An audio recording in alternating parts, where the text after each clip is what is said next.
I didn't know a dance could rewrite a life until he chose me in front of everyone.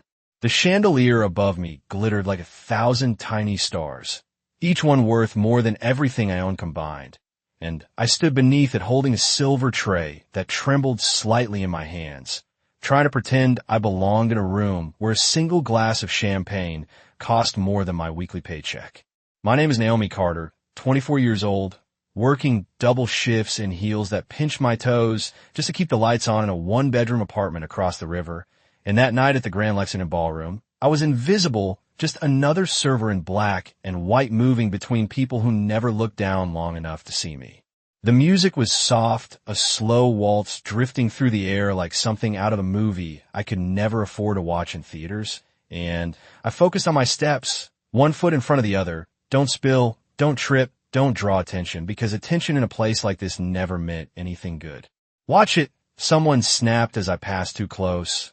And before I could steady myself, the edge of my tray clipped a crystal glass, sending a thin splash of red across the sleeve of a woman's designer dress. The kind of dress I'd only ever seen behind glass displays. And the room didn't stop, but her voice cut through everything anyway, sharp and loud enough that a few heads turned.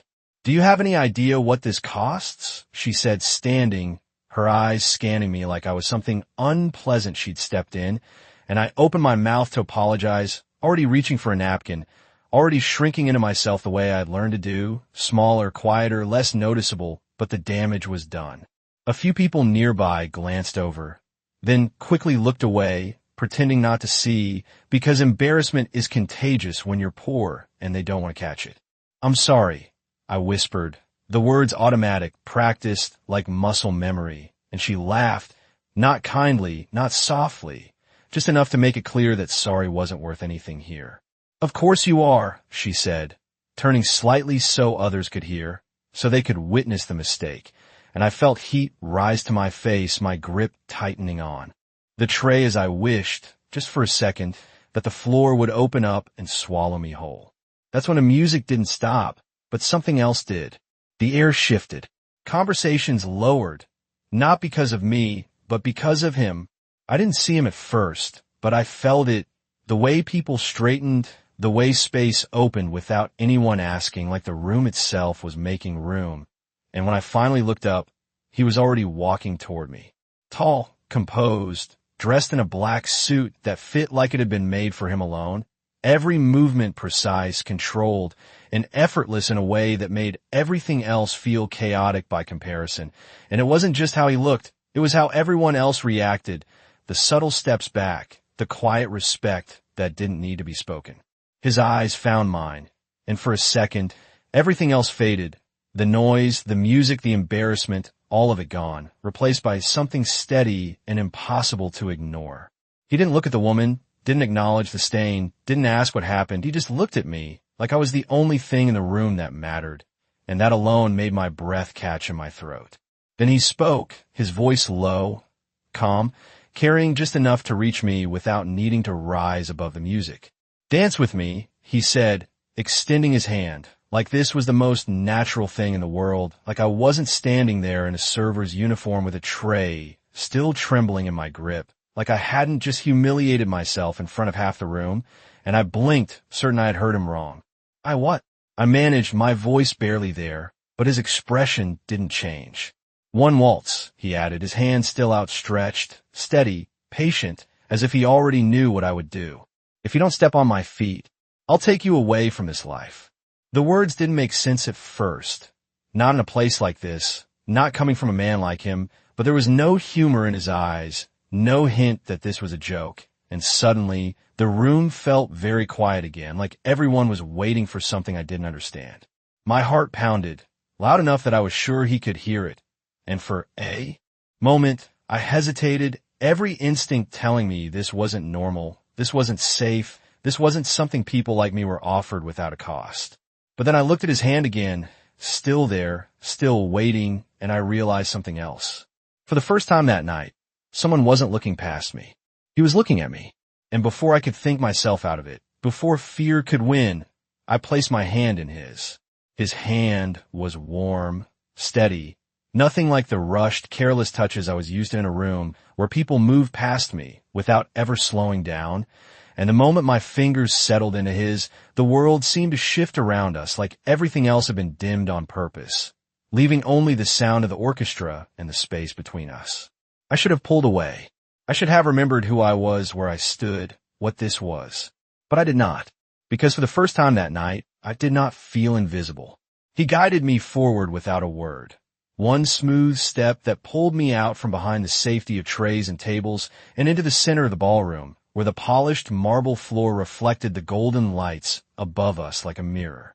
My heart was racing so fast it felt like I might trip over it before I ever stepped on his feet, and I almost laughed at the thought, because that was the deal, was it not? Did not step on his feet, and everything changes, like life could really be that simple. Relax, he said quietly, his voice close enough that I felt it more than I heard it, and his hand shifted just slightly at my back, not pushing, not controlling, just there steady like a promise I did not understand yet. The music swelled, a slow 3 count that wrapped around us, and before I could overthink it, he moved and I followed. One step, then another. I had learned this once, years ago, at a school event I barely remembered, something about counting in my head, something about trusting the lead, and somehow my body found it again, like the rhythm had been waiting for me all along. 1, 2, 3. 1, 2, 3. The noise around us faded.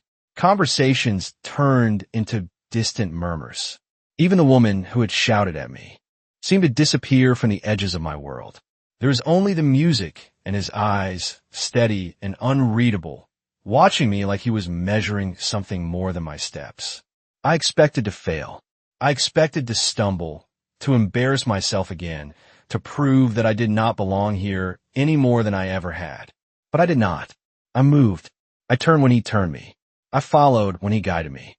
And with every step, something inside me loosened, something tight and guarded that I had carried for years without even realizing it.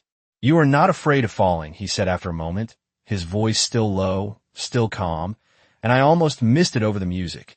I am, I replied before I could stop myself, the truth slipping out too easily, and his expression shifted just slightly, not surprise, not amusement, something else. No, he said, his gaze holding mine. You are afraid of staying where you are. The words hit harder than they should have, like he had reached into a place I had never shown anyone, not even myself, and I forgot the next step for half a second, my foot hesitating before finding the rhythm again. And he did not let me fall. He never let me fall. Around us, I started to notice the change, the way people had stopped pretending not to look, the way eyes followed us across the floor, not with curiosity, but with something closer to respect or maybe caution. A man near the edge of the room lowered his head slightly as we passed. Another step back to give us space we did not ask for. And slowly, piece by piece, the realization began to settle in. This was not just a man. This was someone the room moved for. The music slowed, drawing the dance toward its end, and my breath caught as he pulled me just a little closer for the final turn, not improper, not inappropriate, just enough to steady me as the last notes lingered in the air. Then it stopped. Silence followed, soft at first, then complete. I stood there, still holding on to him, my hand still in his, my heart still racing, and for a moment I forgot where I was. Then someone spoke. Sir. The word cut through everything, quiet but absolute, and I felt it more than.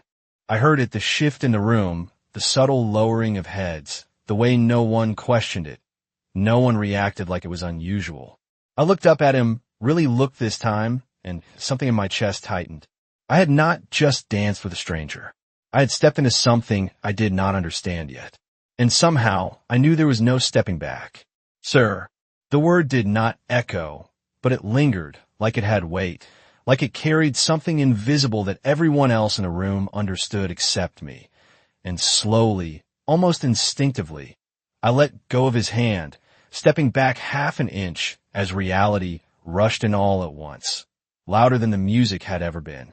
My chest was still rising too fast, my pulse still tangled in the rhythm of the waltz, but the silence around us was different now, no longer soft, no longer distant. It was deliberate. People were watching, not openly, not rudely, but carefully, The way you watch something important without wanting to be seen doing it. The man who had spoken stood a few feet away, head slightly lowered, his posture straight, controlled, waiting, and I followed his gaze back to the man in front of me, the man whose hand I had just held like this was normal, like this was equal. It was not. I could feel that now. Adrian, the man said again, quieter this time, and the name settled into my mind like something I should have recognized, something I should have known before I ever stepped onto that floor. Adrian Volkov. I did not know the details, not yet, but I knew the reaction. I had seen men like that before, not him specifically, but the type, the kind that did not need to raise their voice to be heard, the kind that did not ask for space because space made itself around them. And suddenly, I understood why the room had moved. Adrian did not answer right away. He did not look away from me either. His eyes stayed on mine, steady, measuring like the dance had not ended for him yet, like he was still deciding something. Then, finally, he shifted his gaze, just enough to acknowledge the man waiting, and gave a small nod.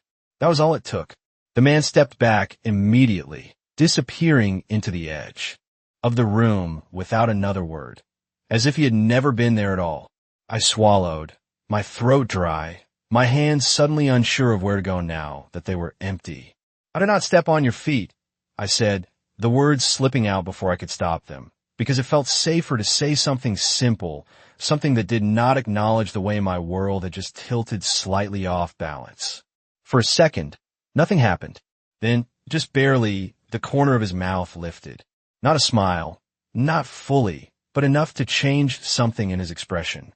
No, he said, you did not. His voice was the same as before, calm, controlled, but now there was something else under it, something warmer, something almost approving, and I did not know what to do with that. Around us, the music started again, softer this time, like the room was trying to return to what it had been before, but it did not feel the same. I could feel it in the way people moved, more careful, more aware, like something had shifted for them too. What did you mean? I asked, my voice quieter now, more cautious, because I remembered his words. I will take you away from this life. And it sounded impossible when he said it, like a line from a story that did not belong to me. Adrian took a step closer, not enough to invade my space, just enough that I had to look up slightly to meet his eyes again. Exactly what I said, he replied, and there was no hesitation, no hint of uncertainty, just certainty, the kind that made it hard to argue, even in my own head. I shook mine slightly, a reflex more than a decision. You do not even know me, I said, because that mattered. It had to matter because nothing in my life had ever been given without conditions, without expectations, without something owed in return. His gaze did not waver. I know enough, he said. The answer should have unsettled me. It should have made me step back, should have made me question everything about this moment, about him, about what he wanted. But instead, it did something worse. It made me curious. Before I could respond, a voice cut in from behind me, sharp and familiar. Naomi. I turned, my stomach dropping as I recognized my manager's expression, tight, forced, trying to stay polite while something else simmered underneath, something closer to frustration. We need you back on the floor, he said, his eyes flicking briefly toward Adrian before returning to me, like he was not sure how to handle this situation, but knew he had to say something anyway. The spell broke. Just like that. The ballroom rushed back in, the noise, the movement, the reality of who I was and where I stood, and I felt it settle over me again like a weight I had briefly forgotten. I looked back at Adrian, unsure, caught between two worlds that did not belong together, and for a moment I did not move. Neither did he. Then, quietly, like he was offering something that did not need to be repeated, he said, "You could go back to carrying trays." A pause. Just enough for me to feel it. Or you can walk out with me. Or you can walk out with me. The words stayed in the air between us, quiet but heavier than anything else that had been said that night. And for a second, I could not breathe properly, like my lungs had forgotten how to work without permission. Behind me, my manager shifted impatiently, his presence pulling at me from one direction, while Adrian stood in front of me, still composed, not reaching, not insisting, just waiting like the choice was already mine and he had no intention of forcing it. That alone made it harder, because I was used to pressure, used to being told what to do, used to having decisions made for me by circumstances that never gave me options. And now suddenly, there was one. A real one. Naomi, my manager said again, sharper this time. And I could hear the warning under it. The unspoken reminder of schedules, responsibilities, rent due at the end of the month, the fragile balance I'd been maintaining for years without ever letting it collapse. My fingers tightened slightly at my sides, remembering the weight of the tray, the routine, the safety of knowing exactly what tomorrow would look like, even if I hated every minute of it. I knew that life. I knew how to survive in it. I did not know this. I looked at Adrian again, searching for something, anything that would make this easier, some sign that this was a joke, a test, something temporary that I could walk away from later without consequences. But there was nothing like that in his expression. Only certainty, only patience. Why? I asked, the word coming out softer than I intended, because it mattered. It had to matter, because people like him did not just choose people like me without a reason. His gaze did not shift. Because you did not lower your eyes, he said simply. I blinked, caught off guard by the answer, by how immediate it was, like he had already thought about it before I ever asked. Everyone else did, he added, his voice still calm, still even. You did not. I did not know what to say to that. I had not even realized I had done it, had not noticed the way I had looked at him during the dance, not with fear, not with expectation, just honestly, and somehow that had mattered. Behind me, my manager let out a breath, clearly losing patience. We are done here, he said, stepping slightly closer, like he was trying to reclaim control of a situation he did not understand. Naomi, back to work. Now. The word now landed harder than it should have, because it sounded like every other moment in my life where I'd been told to stay in my place, to not question, to not want more than what I had been given. For a second, I almost moved. My body shifted instinctively, turning half an inch toward him, toward the familiar path, the safe one, the one that made sense. Then I stopped, because something felt different. I looked down at my hands, at the faint red mark where I had been gripping the tray earlier, at the way my fingers were still slightly trembling, not from fear, but from something else, something I could not name yet. Then I looked back at Adrian. He had not moved. He had not repeated himself. He had not tried to convince me. He was just there, waiting. Letting me decide. No one had ever done that before. Not like this. Not when it actually mattered.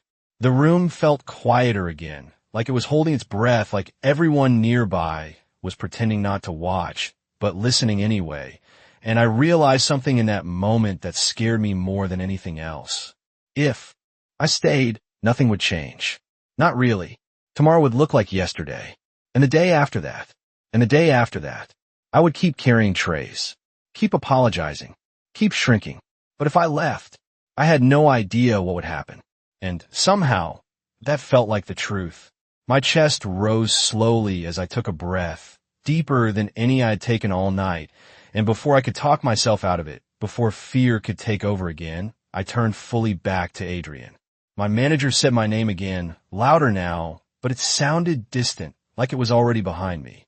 I started, then stopped, because there was no careful way to say this, no safe version of this decision.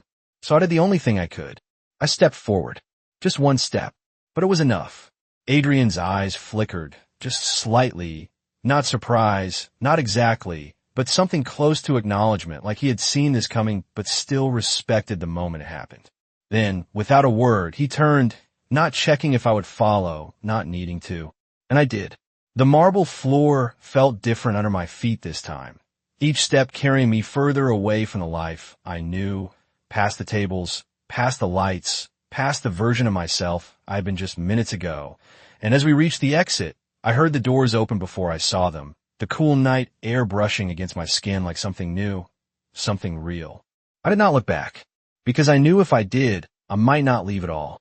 The night air felt colder than it should have, or maybe it was just me, standing outside those golden doors with nothing in my hand for the first time in hours. No tray, no script, no clear instruction on what came next, just the sound of the city humming in the distance, and the quiet certainty that I had just walked away from everything familiar. Adrian did not slow down. He moved with the same calm precision as before, stepping down the wide stone stairs as if he had done 1,000 times. And maybe he had, but for me, every step felt unreal, like I was watching myself from somewhere else, waiting for someone to call me back, to tell me this had gone too far. No, one did. At the bottom of the stairs, a black car waited, polished so perfectly it reflected the streetlights like glass, its presence almost silent, like it belonged there without needing to announce itself. And as we approached, the rear door opened before Adrian even reached for it. Someone inside had already anticipated his movement. That alone should have told me everything I needed to know. I hesitated, just for a second, because this was the moment where everything became real, where walking out of the ballroom stopped being a decision and started becoming a direction, something I could not undo with a simple apology or a promise to return to work tomorrow. Adrian noticed. Of course he did. He always seemed to notice everything.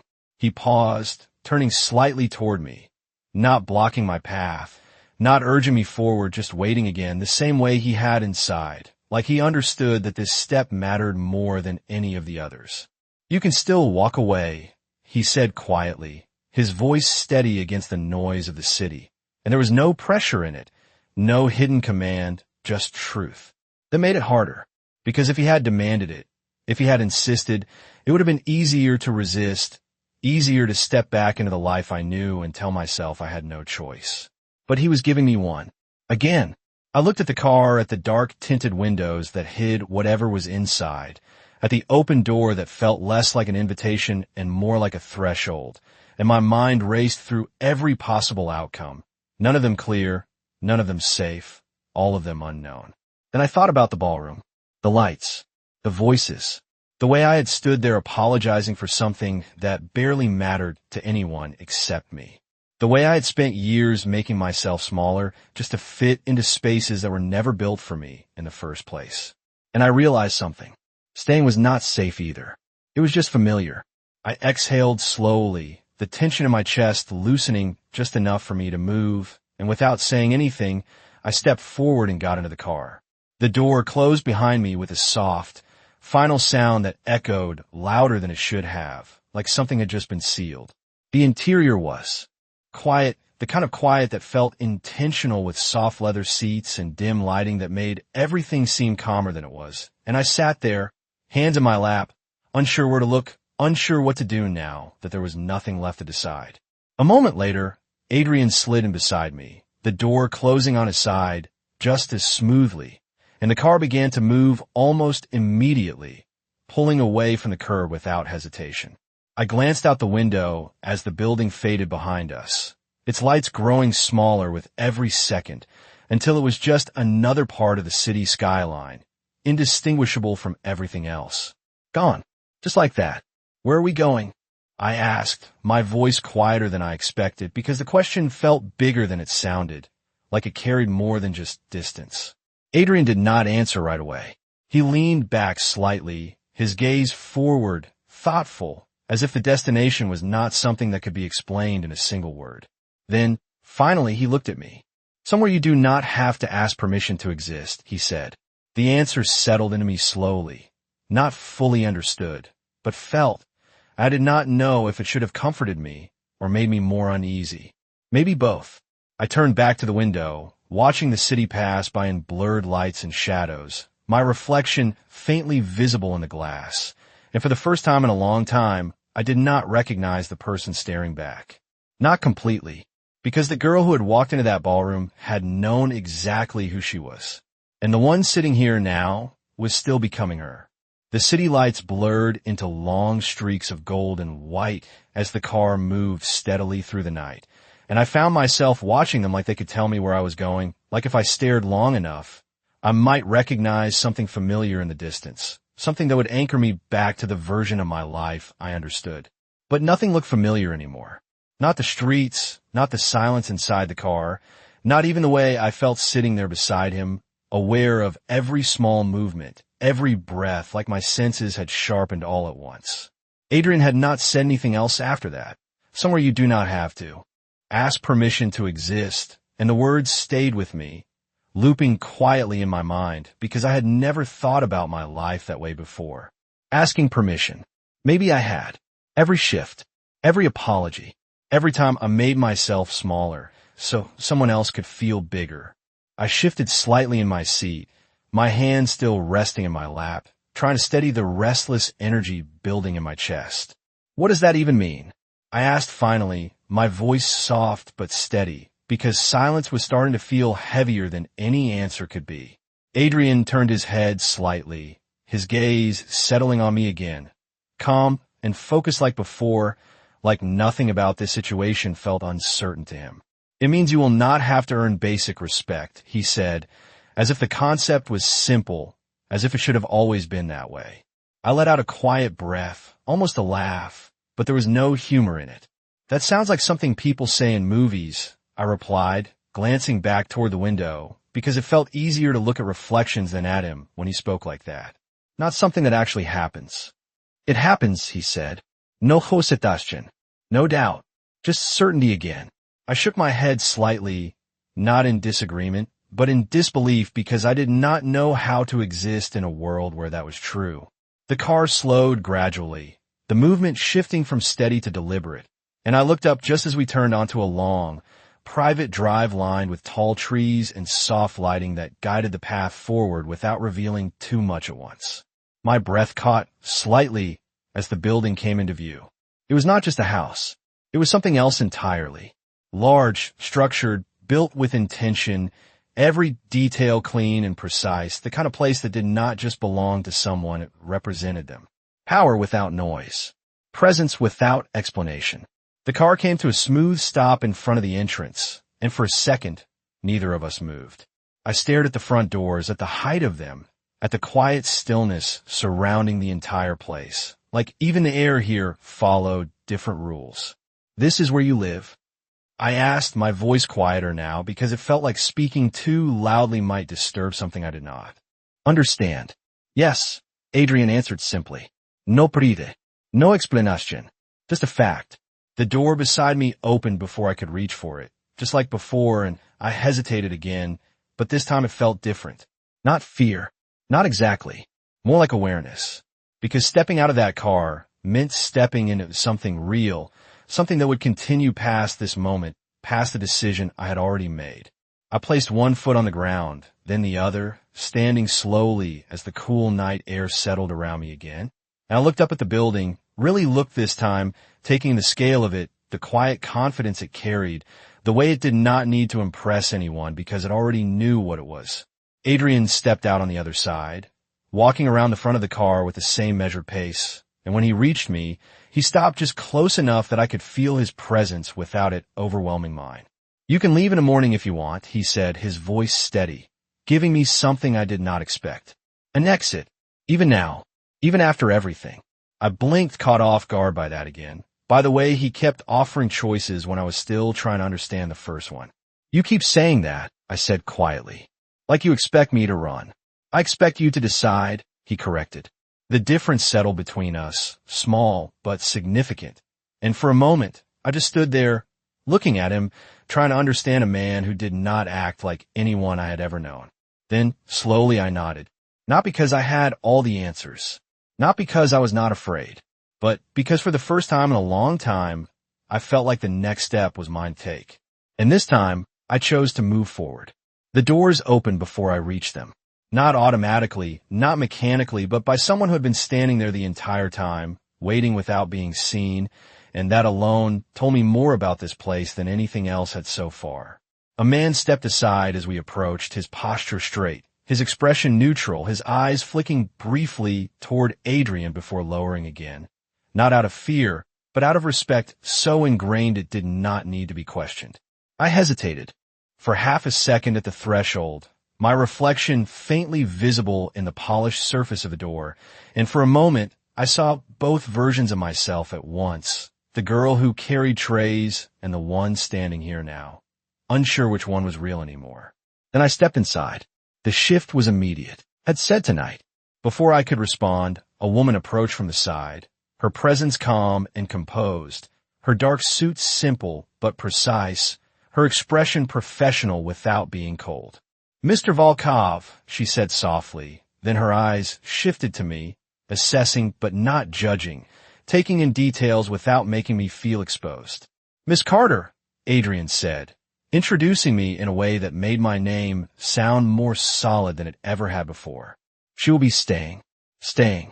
The words settled into me slowly, heavier than I expected, because it implied time, not just a moment, not just a decision made in the heat of something unfamiliar. Time meant change. The woman nodded once, accepting it without question. Of course, she replied. Everything is prepared. Prepared. For me. I had not even known I was coming here until less than an hour ago, and yet somehow, something had already been set in motion, something I could not see, but could feel in the way everything unfolded so smoothly around me.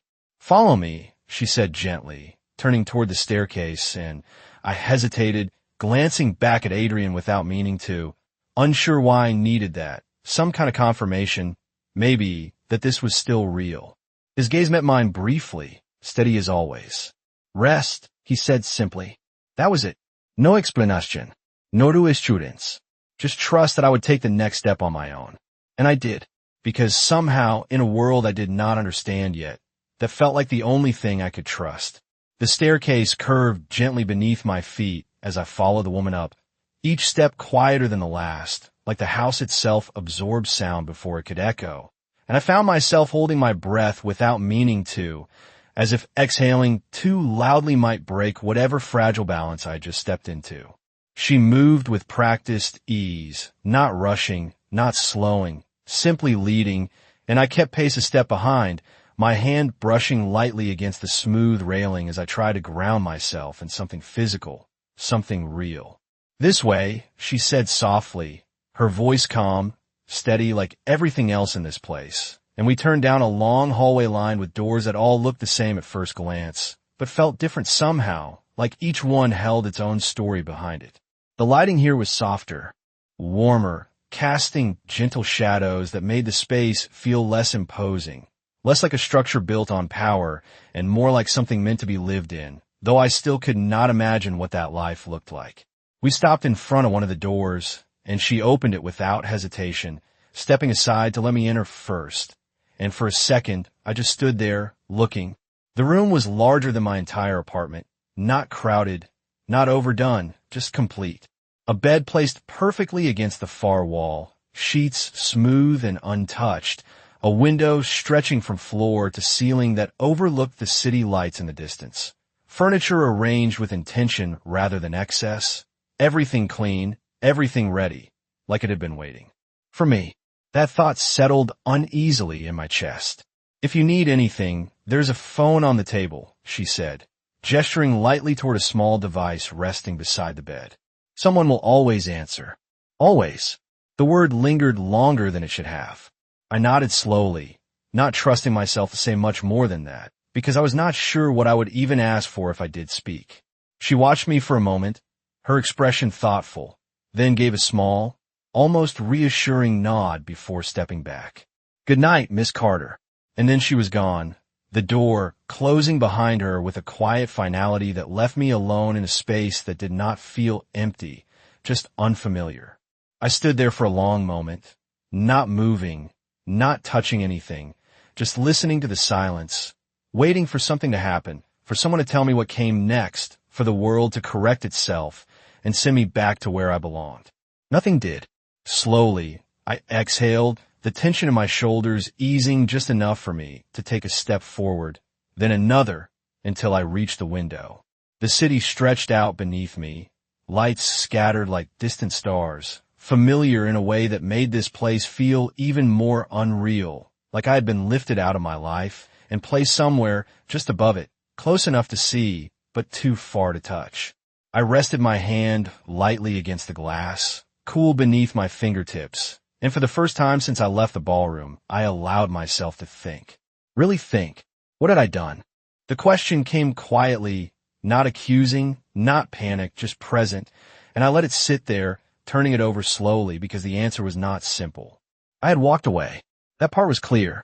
But I had also stepped into something else, something I did not understand yet, something that seemed to move around me, without asking for permission, just like he had said. Somewhere you do not have to ask permission to exist.